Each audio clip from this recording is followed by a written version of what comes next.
Fred Longstaff was born in Halifax and he played for Victoria Rangers, a local amateur team. Very successful, good forward, goal kicker, and he was picked up by Halifax, not surprisingly, because Halifax were one of the top teams at the time. Had a good career then, played over 100 matches, and then in 1911 signed for Huddersfield. And Huddersfield at that time was that they were the most successful club in, well, not just in the Northern Union, but probably in any football code in Britain at the time. They were the first team really to consciously try and construct almost an all-stars team. So they were known as the team of all the talents. And so that meant they signed players from Wales like Ben Grano and Johnny Rogers, signed players from New Zealand like Edgar Wrigley, signed players from Australia like Albert Rosenfeld, and they also wanted the best British players. And Fred Longstaff was one of the players they took a like to, and in 1911 they signed him. And he took his place really as one of the cornerstones of their pack, along with Douglas Clark. Of the utterly fantastic team that absolutely dominated the game in the 3 or 4 years before World War One. The team that Harold Wagstaff captained before World War One was certainly the greatest rugby league team ever, before St George in Australia when they won 11 consecutive premierships in the 1950s and 1960s. And the only really comparison with them, I think, in Britain is a Wigan team of the late 80s and 1990s that basically dominated, won everything. Huddersfield not only won everything, and they won all 4 cups which is the only 4 trophies you could win at that point in 1914, 1915. They just dominated as well. And so you get, a great indication of that is the fact that Albert Rosenfeld scored 72 tries in one season, which is unthinkable today. How on earth can he score 72 tries? And people said it'll never be done again. Nobody will ever equal this record. 2 seasons later, he scores 80 tries. And again, it's difficult to comprehend how that could happen, but it gives an indication of just how dominant Huddersfield were. And that was down to the fact that they made full use of rugby league rules.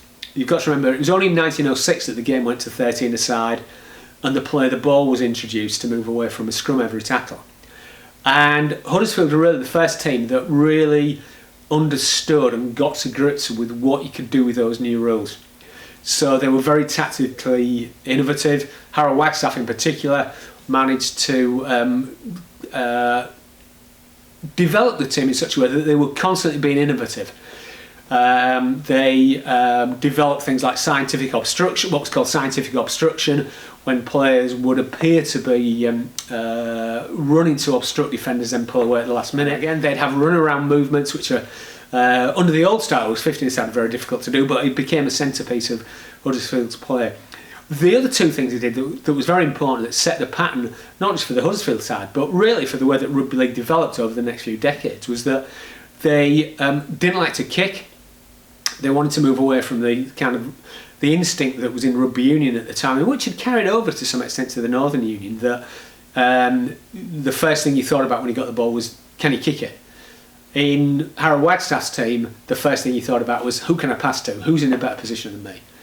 And the other thing that they did, which is really important for Fred Longstaff, was that they believed that forwards should be able to handle the ball as well as backs. And again, this was a huge development on the traditional way that rugby was played, where forwards were just there to do the scrummaging and, under the old rules, rucking and mauling in the rugby union days. And they rarely had the ball in their hands. And in a sense, you can see this today, although rugby union has obviously developed on a lot from how it was 100 years ago. There's still that feeling in rugby union that the task of the forwards is to win the ball in the scrums. And that was still quite dominant in the Northern Union in the years after the split. Huddersfield changed all that so that forwards, as well as winning the ball in the scrum, which is still important, forwards had to be able to run with the ball and pass the ball, and when they had the opportunity to be able to run like backs. And so in a sense, what Huddersfield pioneered was a kind of idea of total rugby league. Everybody played like a back, and Fred Longstaff was part of that. There's a famous story just before the 1915 Championship final against Leeds, the Huddersfield team go and see a local tailor, and the tailor has said, often for big matches, would offer a suit to anyone that scored a try. And so apparently Fred Longstaff said, well, what about the forwards? Are you going to give? You always give suits to the backs. What about the forwards? We don't get the same opportunities as the backs. And the tailor said, well, if you score a try, I'll give you a suit. So anyway, during the final, and basically they're tearing Leeds apart. At some point in the second half, Harry Wagstaff breaks away, cuts through the defensive line, rounds the full-back, and all of a sudden he hears someone behind him shouting, "Suit, suit!" Looks around, it's Fred Longstaff. With his hand saying, "Pass the ball because I want a suit." Passes the ball, Longstaff scores. Longstaff was one of those forwards who embodied that idea of total rugby league, that you've got to get the, your job is not just to get the ball in the scrum, it's also to use the ball in open field. Yeah, that idea that you've got to be able to run, tackle, pass, whatever your position is. That was also true for Fred Longstaff. Yeah. In 1914, Longstaff was selected with 4 other Huddersfield players, the most that any club had on that tour, to tour Australia. And the tour was very successful. He played in 2 of the matches on the tour, was injured part of the way, so he didn't get to play in the famous third and deciding test when Great Britain won 14-6 with just 9 fit players. But he did play against New Zealand in the second leg of the tour. By the time the tourists arrived back, the war had broken out. The First World War started on the 4th of August 1914. Tourists arrived back, I think around about the first week in September, so the war was going.